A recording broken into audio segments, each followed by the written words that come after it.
Everyone, आप जुड़े हैं आपके अपने channel paramedical hub with Sakir sir से। हमने जो आगे की जो वीडियो डाली है, आशा करता हूँ आपको अच्छे से समझ में आई होगी। और आज फिर से हम बात करने वाले हैं हेमेटोलॉजी और ब्लड बैंकिंग के topic ABO blood group system की। ये भी एग्जाम की दृष्टि से बहुत ही महत्वपूर्ण टॉपिक रहने वाला है।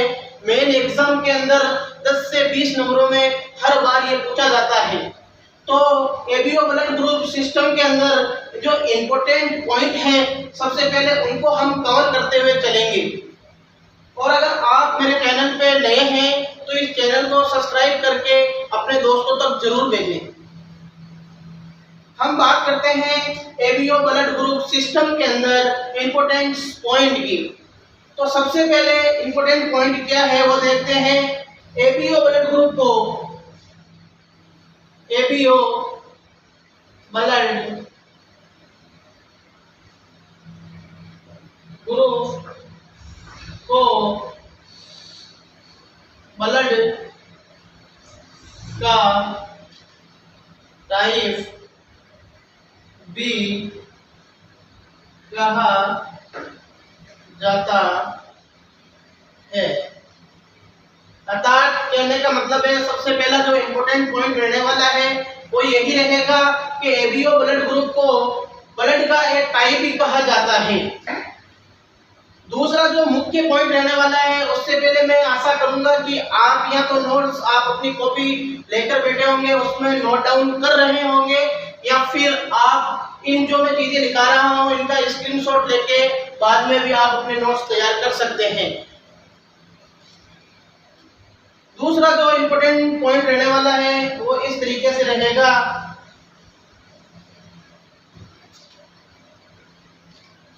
जो एबीओ ब्लड ग्रुप है उसको हम डिवाइड, विभाजित या क्लासिफाइड किस आधार पर कर सकते हैं। तो एबीओ ब्लड ग्रुप को एबीओ ब्लड ग्रुप को हम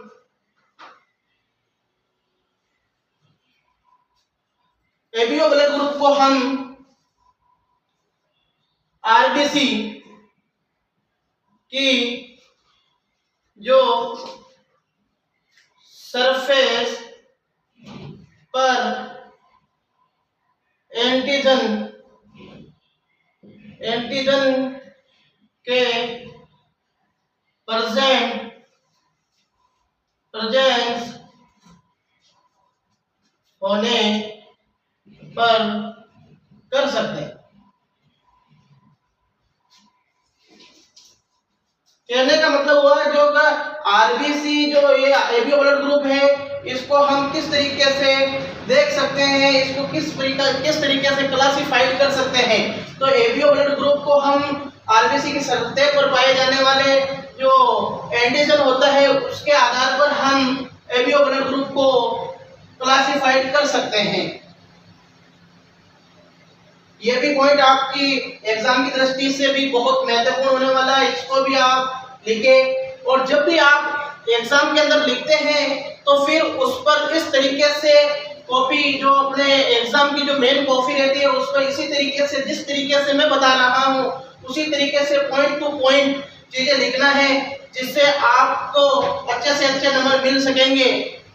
अब जो तीसरा अब वो जो बात करते हैं वो इस तरीके से रहेगी कि जो आरबीसी है उसका जो डिटेक्शन, यानी कि इंपॉर्टेंट पॉइंट के अंदर ये देखेंगे कि एबीओ ब्लड ग्रुप को हम किस तरीके से डिवाइड कर सकते हैं, क्लासिफाइड कर सकते हैं। तो आरबीसी होती है इस तरीके की, जो आरबीसी है, आरबीसी की जो सरफेस होती है या फिर जो सतह होती है, ये उस पर पाया जाने वाला एंटीजन, उस पर पाया जाने वाला एंटीजन की हेल्प से जो हम एबीओ ब्लड ग्रुप का, तो एबीओ ब्लड ग्रुप को क्लासिफाइड कर सकते हैं। यानी कि आपके मन में ऐसा सवाल आ रहा होगा कि एबीओ ब्लड ग्रुप को हम किस तरीके से क्लासिफाइड कर सकते हैं। तो एबीओ ब्लड ग्रुप को हम आरबीसी होती है उसकी सतह पर पाए जाने वाले एंटीजन के आधार पर हम एबीओ ब्लड ग्रुप को क्लासिफाइड कर सकते हैं। अब बात आती है आगे, जो इसकी जो हिस्ट्री है, ब्लड ग्रुप की जो हिस्ट्री है उसके ऊपर बात करेंगे। मैं जो चीजें आपको पॉइंट टू पॉइंट लिखा रहा हूँ, मैं उम्मीद कर रहा हूँ कि आप भी पॉइंट टू पॉइंट लिख रहे होंगे और आपसे मैं गारंटी देता हूँ कि आपने अगर मेरी पूरी वीडियो देखी तो फिर एबीओ ब्लड ग्रुप आपको जिंदगी में कभी पढ़ने की आवश्यकता नहीं पड़ेगी। अब बात करते हैं दूसरे पॉइंट,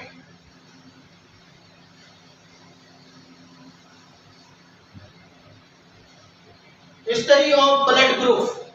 जो दूसरा पॉइंट रहने वाला है वो रहने वाला है history of blood group.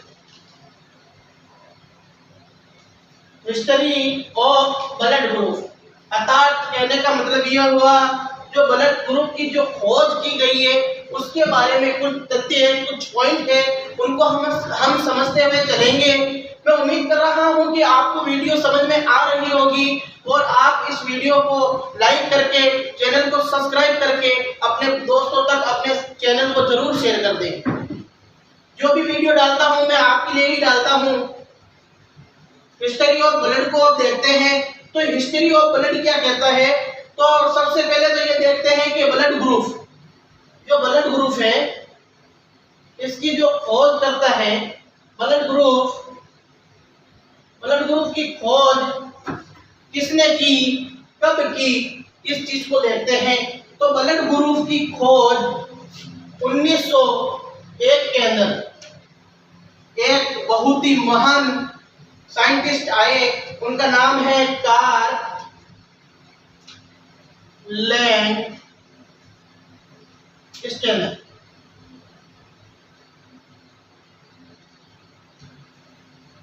Blood group की खोज 1901 के अंदर कार्ल लैंडस्टेनर के द्वारा की गई।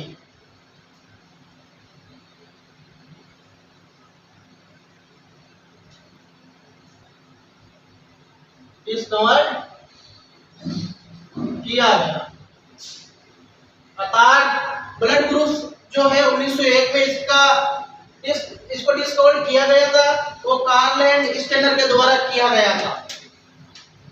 इन्होंने जो करा था ब्लड ग्रुप की, जो इन्होंने डिस्कवर किया था, जिस ब्लड ग्रुप को इन्होंने खोजा था उसके अंदर सिर्फ ए बी ओ ये 3 टाइप्स के ही ब्लड ग्रुप उसमें आ रहे थे। उम्मीद करता हूं कि आज नोट्स को नोट डाउन करते हुए चल रहे होंगे और अच्छे से आपको वीडियो समझ में भी आ रही होगी। अब बात करते हैं आगे। 1901 में जब कार्ल लैंडस्टेनर के द्वारा एबीओ ब्लड ग्रुप की खोज कर दी गई, डिस्कवर कर दिया गया, उसके बाद क्या होता है,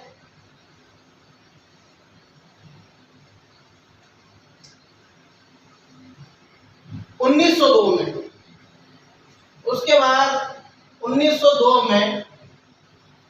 बाद 1902 में 2 साइंटिस्ट और आते हैं,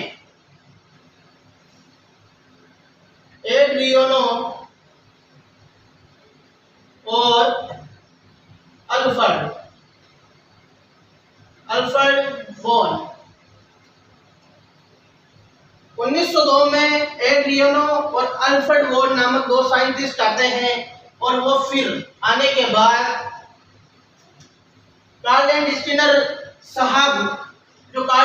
साहब थे उनके अंडर में वो करते हैं।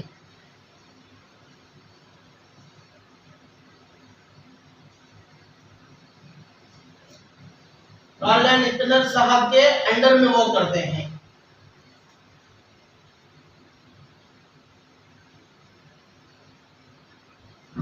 एड्रियानो और अल्फ्रेड बोन जब दोनों साइंटिस्ट आते हैं 1902 में, तो ये कार्ल लैंडस्टेनर के अंडर में ही वर्क करते हैं।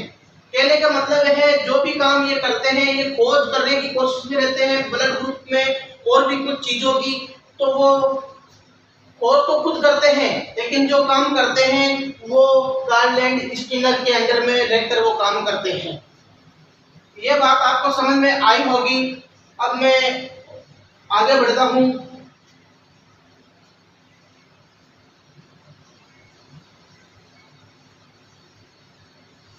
कार्ल लैंड स्टीनर साहब द्वारा 1901 के अंदर सब ब्लड ग्रुप की खोज कर दी गई। एबीओ ब्लड ग्रुप की खोज, एबीओ ब्लड ग्रुप की खोज कर दी गई तो लगभग 29 साल 29 ईयर्स बाद में 29 साल बाद, अर्थात कहने का मतलब हुआ 1930 में, 1930 के अंदर कार्ल लैंड स्टीनर साहब को नोबल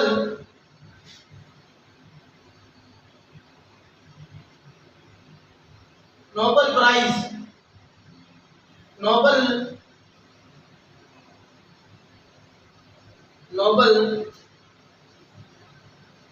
प्राइज से सम्मानित किया गया।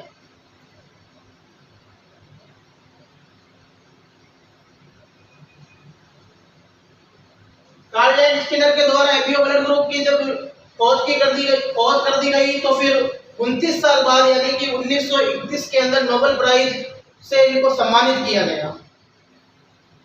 यहाँ तक उम्मीद करता हूँ बातें समझ में आ रही होगी। वीडियो को आगे बढ़ाते हैं।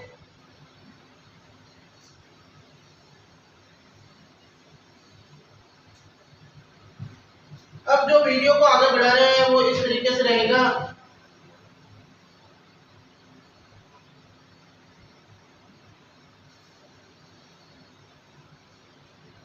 अब जो कार्ल लैंड स्टीनर ने जो जिस बेस पर, जिस लॉ पर इन्होंने काम करा था उसको हम समझने की कोशिश करते हैं। जिस सिद्धांत पर इन्होंने काम किया था उसको समझते हैं। तो जो तीसरा पॉइंट रहने वाला है वो रहने वाला है principle of Karl Landsteiner. Principle of Karl Landsteiner, law of blood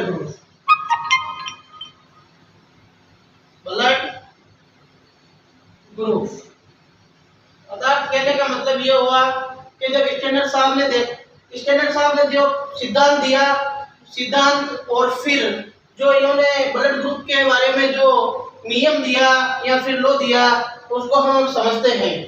तो कार्ल लैंड स्टीनर साहब ने क्या कहा था कि जब इनके लॉ के अनुसार या इनके नियम के अनुसार यदि किसी पर्सन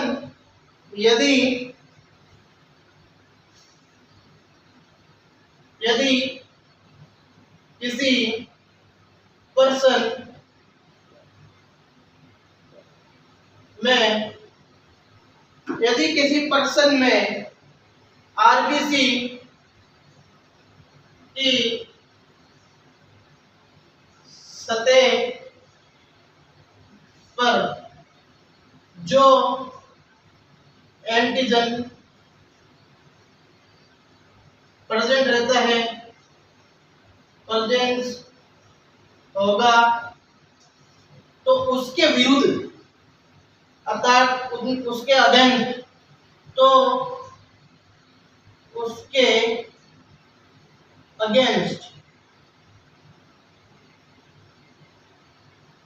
अगेंस्ट प्लाज्मा में एंटीबॉडी पाई जाएगी,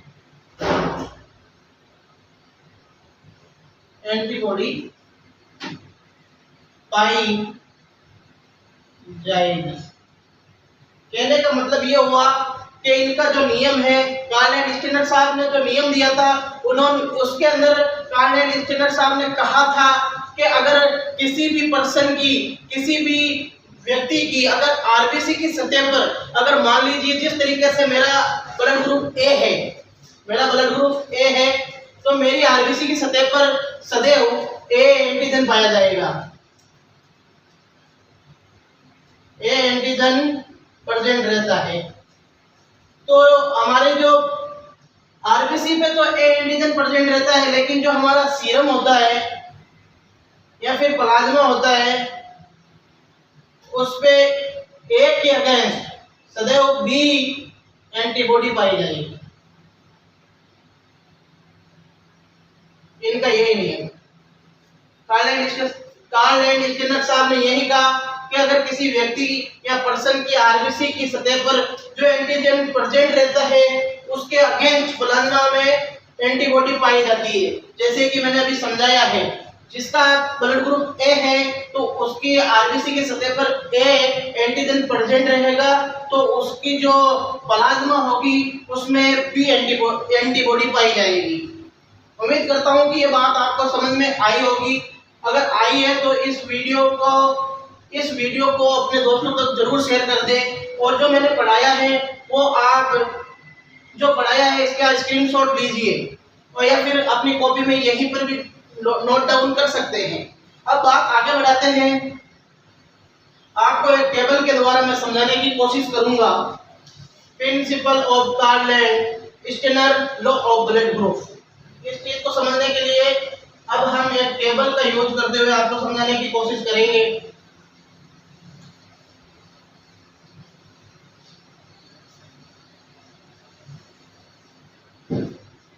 हेडिंग डाल देते हैं लॉ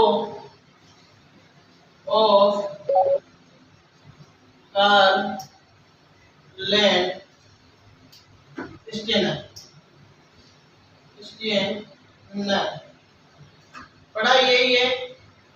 अब देखते हैं, जैसे कि मैंने बताया था, अगर किसी व्यक्ति के जो आरबीसी की सरफेस पे जो एंटीजन पाया जाएगा तो उसके विरुद्ध ही उसके प्लाज्मा के अंदर एंटीबॉडी पाई जाएगी। तो अब इसको हम एक टेबल के जरिए समझते हैं। जैसे ब्लड ग्रुप ए हो गया, यहाँ ब्लड ग्रुप बी हो गया, ठीक है, यहाँ ए बी हो गया, ब्लड ग्रुप ए बी, इधर हो गया ब्लड ग्रुप ओ। तो इसको हम समझने की कोशिश करते हैं, बड़ी आसान भाषा में समझाऊंगा। इसको कैसे समझ सकते हैं, तो यहाँ जो आएगी वो आएगी रेड ब्लड सेल। इधर हम देखते हैं, वो देखेंगे रेड ब्लड सेल टाइप। यहाँ तक समझ में आया होगा। दूसरा जो हम देखेंगे वो देखेंगे एंटीबॉडी। एंटीबॉडी ये हमारी आ गई ए ग्रुप आरबीसी का, इसके आरबीसी पर बी पाया गया है, इसकी आरबीसी पर ए बी पाया गया है और इसके आरबीसी पे ओ पाया गया है। तो रेड ब्लड सेल टाइप देख लिया हमने। इसकी जो आरबीसी है इसकी सतह पर या इसके सरफेस पे ए एंटीजन पा रहा है, इस पर बी पाया गया है, इस पे ए बी पाया गया है और इस पे ओ पाया गया है। तो ये रेड ब्लड सेल की जो टाइप है उसको हमने देखा है। अब जो रहने वाला है वो रहेगा एंटीबॉडी इन प्लाज्मा। जो टॉपिक रहेगा antibody in plasma. Antibody in plasma. अब प्लाज्मा में जो एंटीबॉडी पाई जाएगी तो law of Karl and Skinner, यानी कि जो कार्ल एंड स्किनर साहब ने जो नियम दिया गया था उनके अकॉर्डिंग ही रहने वाली है। जैसे कि हमने ये देखा था कि अगर ए एंटीजन पाया जाएगा तो जो एंटीबॉडी होगी वो इसके अगेंस्ट पाई जाएगी, तो वो कौन सी पाई जाएगी, बी। अगर बी एंटीजन पाया गया तो उसके अंदर जो एंटीबॉडी पाई जाएगी वो पाई जाएगी ए। और ए बी अगर एंटीजन है तो वहां पर किसी प्रकार की एंटीबॉडी नहीं पाई जाएगी। कारण बताता हूँ। अगर AB वाले जो AB ब्लड ग्रुप होगा उसके अंदर अगर एंटीजन A भी मौजूद है, एंटीजन B भी मौजूद है, तो इसके अंदर अगर हम एंटीबॉडी A का यूज करेंगे तो भी वह रिएक्शन करेगी, और एंटीबॉडी B का प्रयोग करेंगे या यूज करेंगे तो वो भी रिएक्शन ही करेगी। इसलिए इस पर किसी प्रकार की एंटीबॉडी नहीं पाई जाएगी, और जो हमारा ब्लड ग्रुप O रहता है उस पर A और B, A व B दोनों टाइप की एंटीबॉडी पाई जाती है। अब देखते हैं एंटीजन कौन कौन से होंगे। कार्ल स्किनर साहब के नियम के अनुसार हमने इस टेबल को देखा है। उम्मीद करता हूँ ये टेबल भी आपको समझ में आई होगी, और जो मेरा जो पढ़ाने का तरीका है बिल्कुल हिंदी मीडियम के बच्चों को पढ़ाते हैं उसी तरीके से मैं पढ़ाने की कोशिश कर रहा हूँ। उम्मीद करता हूँ कि ये बातें आपको समझ में आ रही होगी। अगर आपको वीडियो अच्छी लगे तो आप अपने दोस्तों तक जरूर शेयर करें, और वीडियो पर कमेंट करके लाइक करके हमको ये बताएं कि अगला टॉपिक कौन सा लाना है। अब रहने वाला है जो एंटीजन है वो कौन सा होगा। तो एंटीजन की अगर बात करें, तो आप लोगों को इजीली समझ में आ गया होगा कि इसके अंदर एंटीजन A पाया गया है, इसके अंदर एंटीजन B पाया गया है, इसके अंदर एंटीजन A भी पाया गया है, और जो O ब्लड ग्रुप रहेगा उसमें कोई भी एंटीजन नहीं पाया जाएगा, ये नॉन या फिर किसी प्रकार का एंटीबॉडी नहीं पाया गया। उम्मीद करता हूँ ये बात आपको समझ में आई होगी। अब आगे वीडियो को बढ़ाते हैं। यहाँ तक अगर समझ में आई है तो इस टेबल का भी स्क्रीनशॉट लें और फिर वीडियो को आगे बढ़ाते हैं।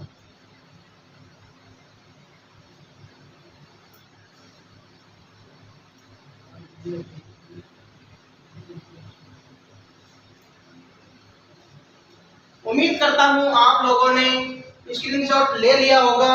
अब हम देखते हैं जो AB ब्लड ग्रुप करते हैं वो किन किन मेथड से करते हैं। अभी तक जो मैंने बताया है सिर्फ ब्लड ग्रुप की हमने नॉर्मल इंफॉर्मेशन को देखा है। अब जो बताने वाला हूँ वो मेथड बढ़ेंगे, किन किन मेथड से AB ब्लड ग्रुप को हम जान सकते हैं। हम ABO रक्त समूह को देख सकते हैं। तो ABO ब्लड ग्रुपिंग के लिए सबसे पहले देखते हैं कि मेथड कितने होते हैं। ABO ब्लड ग्रुप करने के लिए सबसे पहले देखते हैं मेथड। ABO ब्लड ग्रुपिंग करने के लिए सबसे पहले देखते हैं मेथड्स, और मेथड्स के अंदर दो होते हैं, आप लोगों को पता भी होगा। एक होगा स्लाइड मेथड,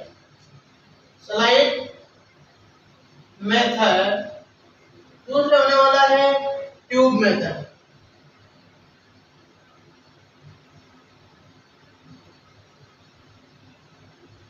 दो मेथड से करा जाता है ABO ब्लड ग्रुपिंग।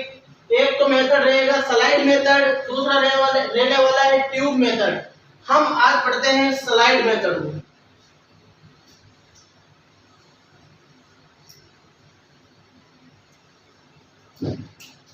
यहां देखते हैं मेथड और स्लाइड मेथड, ठीक है।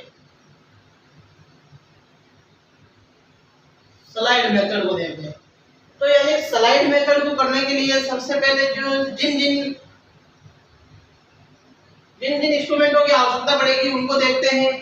तो सबसे पहले मेडिकल लेबोरेटरी के अंदर जरूरत पड़ेगी, रिक्वायरमेंट देखते हैं। रिक्वायरमेंट सबसे पहले देखेंगे रिक्वायरमेंट। तो रिक्वायरमेंट की अगर बात करें तो ग्लास स्लाइड। दूसरी जो आवश्यकता पड़ने वाली है वो पड़ेगी पीपेट।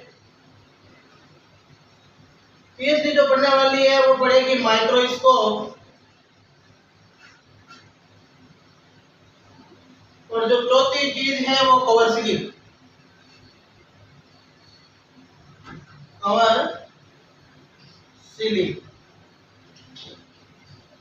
स्लाइड मेथड को करने के लिए रिक्वायरमेंट होगी वो होगी ग्लास स्लाइड की, पिपेट की, माइक्रोस्कोप की और कवर स्लिप की। अब इसको जब हम परफॉर्म करेंगे तो कुछ रिएजेंट की आवश्यकता होती है। तो रिएजेंट यहाँ देखते हैं, ये इसका आप स्क्रीनशॉट जल्दी से लीजिए, फिर आगे बताते हैं।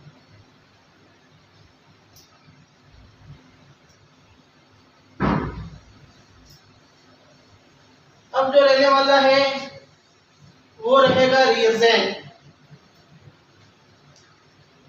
रिएजेंट की अगर बात करें तो रहेगा एंटीसीरा, एंटीसीरा ए, एंटीसीरा बी, ये दो हमारे रिएजेंट रहने वाले हैं। यहाँ तक उम्मीद करता हूँ आपको बातें समझ में आ रही होगी। तो अब प्रोसीजर की अगर बात करें, प्रोसीजर की अगर बात करें तो प्रोसीजर समझते हैं।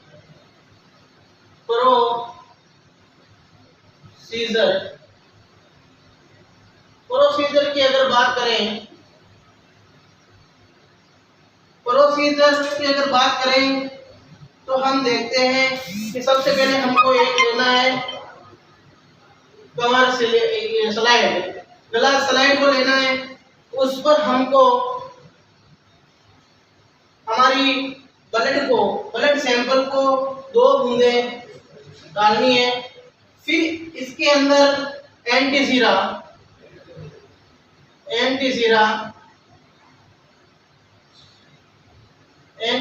ए, पहले ड्रॉप की तरफ एंटीसीरा ए को ऐड करेंगे और दूसरे ड्रॉप की तरफ एंटीसीरा बी को मिलाएंगे। तो एंटीसीरा ए और एंटीसीरा बी को हमने मिला दिया है। मिलाने के बाद कवर जो स्लाइड होती है उसकी हेल्प से, दूसरी स्लाइड की हेल्प से इसको अच्छे से मिक्स करेंगे। इस तरीके से मिक्स करेंगे। मिक्स करने के बाद हमको पता चल जाएगा, अगर ए फट रहा है तो इसके अंदर एंटीसीरा यानी एंटीबॉडी ए को जब मिलाते हैं तो ए फट रहा है। इसका मतलब यह हो चुका कि जो ब्लड ग्रुप होगा वो ए होगा। अर्थात कहने का मतलब यह हो गया कि जो एंटीसीरा डालेंगे और जो डालने पर जो फटा वही हमारा ब्लड ग्रुप होने वाला है। यानी कि अब इसको हम वापस अच्छे से थोड़ा समझते हैं, जैसे कि आपको यहाँ भी समझ में नहीं आया होगा। अब मैं आपको और सरल भाषा में समझाने की कोशिश कर रहा हूँ। जैसे हमारे पास ए बी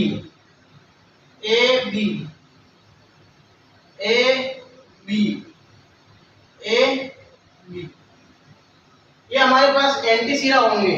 ठीक है, अगर ए फट गया बी नहीं फटा तो रिजल्ट जो आएगा फटने वाला आता है। क्योंकि फटता किस वजह से है, जब एंटीजन उस पर आरबीसी की सतह पे प्रेजेंट रहता है और जब उसी टाइप्स का एंटीबॉडी एंटीसीरा जब हम मिक्स करते हैं तो एग्लूटिनेशन देता है, अर्थात फट जाता है। तो जब ए फटेगा बी नहीं फटेगा तो हमारा जो ब्लड ग्रुप आने वाला है वो आएगा ए। इसी तरीके से अगर हम देखते हैं ए नहीं फटा बी फट गया तो जो हमारा ब्लड ग्रुप आएगा वो आएगा बी। अगर इसी तरीके से हम देखते हैं कि अगर हमारा ए भी नहीं फटा बी भी नहीं फटा, यानी कि दोनों के अंदर, ए के अंदर भी कोई रिएक्शन नहीं हुई, बी के अंदर भी कोई रिएक्शन नहीं हुई, कब जब एंटीसीरा को मिक्स कर दिया तो फिर जो ब्लड ग्रुप आएगा वो ओ आएगा। और अगर ए भी फट गया और बी भी फट गया, यानी कि दोनों अगर फट गए तो जो हमारा ब्लड ग्रुप आएगा वो आएगा ए बी।